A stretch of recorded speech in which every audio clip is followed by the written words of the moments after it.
introduction. Many thanks, Ruth. And I'd like to start the introduction by saying that Olds is a very special place for Communities Without Boundaries, as it's our birthplace. When I was managing the Extending Alberta SuperNet Outreach project for the University of Calgary, about a couple of years back now, I was looking for places where we could hold town hall meetings. By chance, the day I was driving through Olds to another meeting in Lacombe was the day of a meeting of the Olds Institute, and I was invited to come and sit in on a part of that. They wisely turned down my suggestion of a town hall meeting in the spring, and they said, no, we would like to hold a conference in the fall instead. And along with Olds College, the Community Learning Campus, we organized that conference, which we termed Communities Without Boundaries. So it was in Olds that this organization first came into being. And I was immediately impressed by the organization that Sterling and his colleagues have built in Olds and the way it connects the town, the county, the school board, the college, the Chamber of Commerce, and I believe the library and the health region as well, but I'm sure, Sterling, you'll describe that. When we did our virtual conference on October 31st, we had in our audience 8 provincial ministries and 4 federal ones. And I'm pretty sure that if other levels of government could organize the same way that Olds has, we wouldn't actually need the Organisation of Communities Without Boundaries because they've built the cross-sectoral links in their community. By way of introduction, I should also emphasize the persistence that Sterling and Joe Gustafson and all the others whose names perhaps escape me, like all trailblazers, they've faced daunting obstacles over the last 5 years, and I've got tremendous admiration, Sterling, for the way that you and your colleagues have overcome these obstacles to bring your vision closer and closer to reality. So, Sterling, perhaps you'll forgive me if I've introduced Olds and Olds Institute rather than you as an individual. My excuse for doing so is the feeling I get that you're someone who really would rather credit your colleagues and your fellow citizens rather than take individual credit for what has been accomplished. But I'm sure a lot of that credit does fall on the shoulders of the chairman of the Olds Institute. So thank you very much for coming, joining us and sharing your experience with us today. Okay, well, thank you very much, Andy, and it certainly is a pleasure for us to have this opportunity to share our experience to date with our project for the Olds Institute.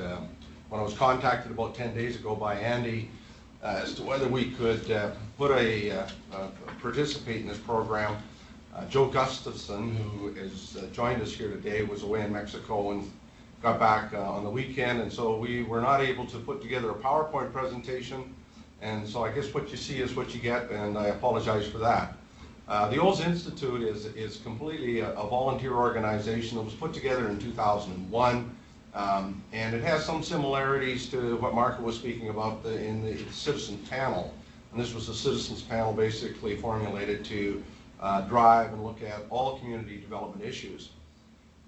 The project that we're going to focus on today was a result of a community consultation that took place in 2002, where we asked the question of the citizens, the 60 to 70 citizens that came out, what does Olds need to do to maintain itself as an entrepreneurial, vibrant business community?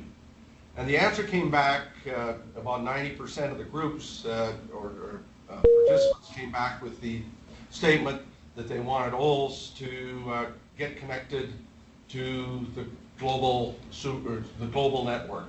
And it was through the SuperNet. Quite honestly, the SuperNet, of course, wasn't here in 2002. And in fact, I think if 95% of the participants of that consultation would have been given a little questionnaire or asked, explain in 2 sentences what the SuperNet is, I don't think 95% of them would have been able to give any kind of a credible answer. But they knew it was something that was coming, and they knew it was something that maybe defined the future for technology. And so as a result of that, we started our technology project as a main focus area for the Olds Institute. And our technology project is a full fiber to the premises deployment. In other words, we want to provide access within our community to all residents, businesses, locations, everyone to get connected to full fiber, in other words, full broadband of the 80 to 100 megabit broadband capacity.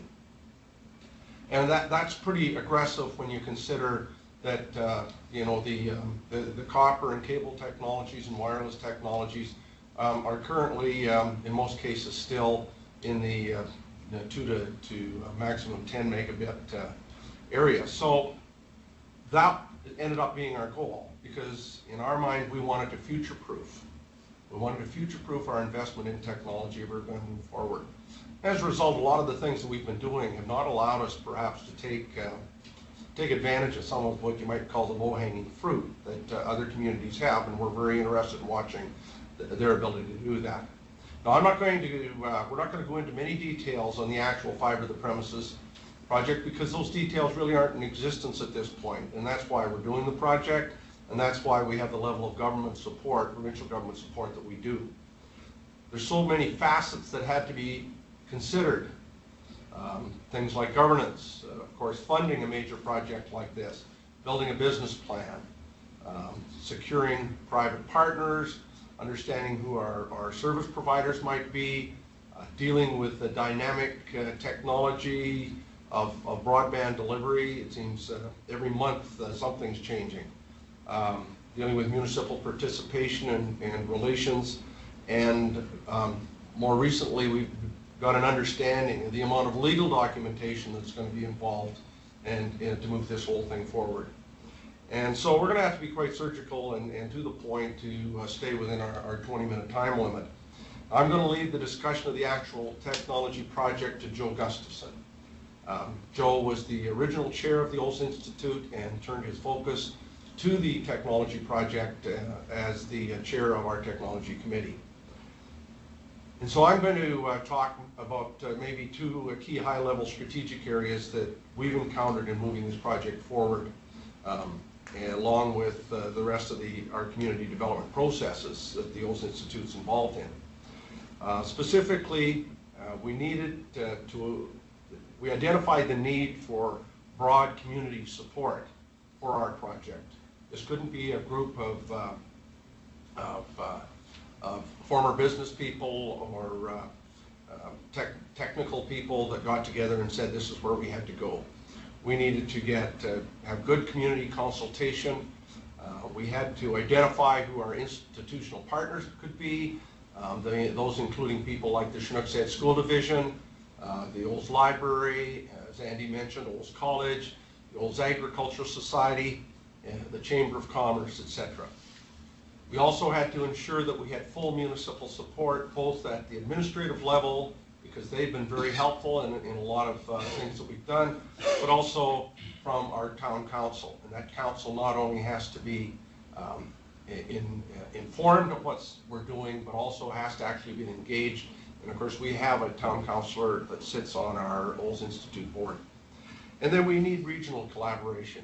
And for anybody that has been working on any kind of projects and looking for any kind of provincial or federal government support, one of the first questions that is asked is, what are the regional aspects of your project? How does it reach outside your individual community? And of course, when we're talking about fiber within the community of Olds, that was a little more challenging, but certainly the fact that the County of Mountain View actually sits on our Olds Institute board, the REEV is on our board, certainly helped with that, and our collaboration with Olds College, the Community Learning Campus, and their 12 community engagement sites helped. The second major